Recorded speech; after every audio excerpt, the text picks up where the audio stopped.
que avui fem coulant de xocolata amb la CCM. Poses un olla al foc amb aigua per fondre al bany Maria la xocolata i la mantega. Quan ja la tinguis fosa, la reserves. A banda, barreges els ous amb el sucre i ho bats bé fins que comenci a blanquejar.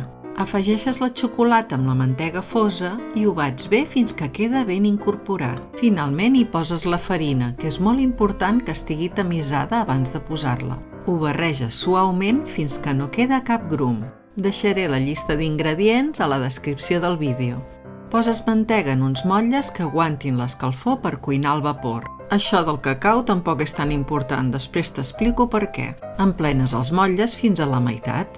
Amb aquesta quantitat te'n sortiran 8.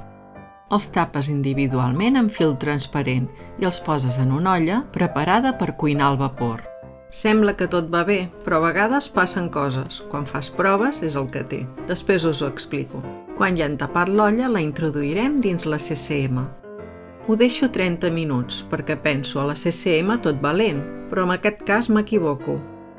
Han quedat massa cuits. Vaig a fer una prova. Motlla amb cacau i mantega. Motlla amb mantega sola. Motlla sense res. Els tapes individualment i, important, l'aigua ha d'estar bullint. Tapes, ho deixes 1 minut i a dins la CCM. 15 minuts, cuinant al vapor. I aquest és el resultat. Així pots decidir com ho fas. Primer veurem el que no he engreixat amb res. Ho separo amb un ganivet i sembla que el primer queda un tros, però jo diria que és perquè jo no ho he fet bé. Aquest és el que ha estat engreixat amb mantega i cacau. Aquest m'asseguraré de separar-lo bé. Surt perfectament. I per últim el que li he posat la mantega. El mateix resultat que l'anterior, per tant, el cacau no és important. No et desesperis si no queda bé la primera. Amb el forn també has de vigilar. Anem a veure com ha quedat per dins.